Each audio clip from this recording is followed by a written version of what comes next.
بیت اللہ کی گونجی۔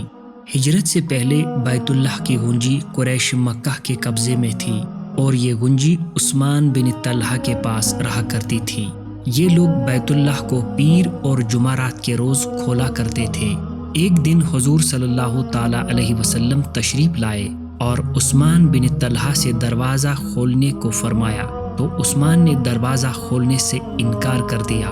حضور نے فرمایا، اے عثمان، آج تو یہ دروازہ کھولنے سے انکار کر رہا ہے اور ایک دن ایسا بھی آئے گا کہ بیت اللہ کی یہ گونجی میرے قبضے میں ہوگی اور میں جسے چاہوں گا یہ گونجی دوں گا۔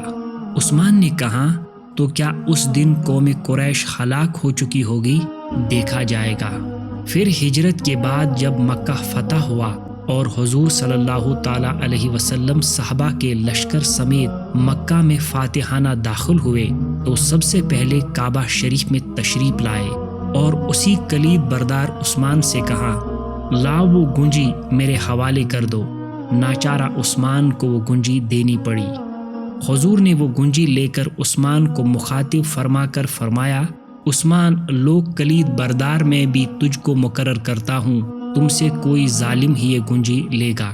عثمان نے دوبارہ گونجی لی تو حضور نے فرمایا، عثمان، وہ دن یاد ہے جب میں نے تم سے گونجی طلب کی تھی اور تم نے دروازہ کھولنے سے انکار کر دیا تھا، اور میں نے کہا تھا کہ ایک دن ایسا بھی آئے گا کہ یہ گونجی میرے قبضے میں ہوگی اور میں جسے چاہوں گا دوں گا۔ عثمان نے کہا، ہاں حضور، مجھے یاد ہے اور میں گواہی دیتا ہوں کہ آپ اللہ کے سچے رسول ہیں۔ دوستو، ہمارے حضور اگلے پچھلے سب باتوں کے عالم ہیں اور قیامت تک جو کچھ بھی ہونے والا ہے سب آپ پر روشن ہے۔ پھر اگر کوئی شخص یوں کہے کہ حضور کو کل کی بات کا علم نہ تھا تو وہ کس قدر جاہل ہے۔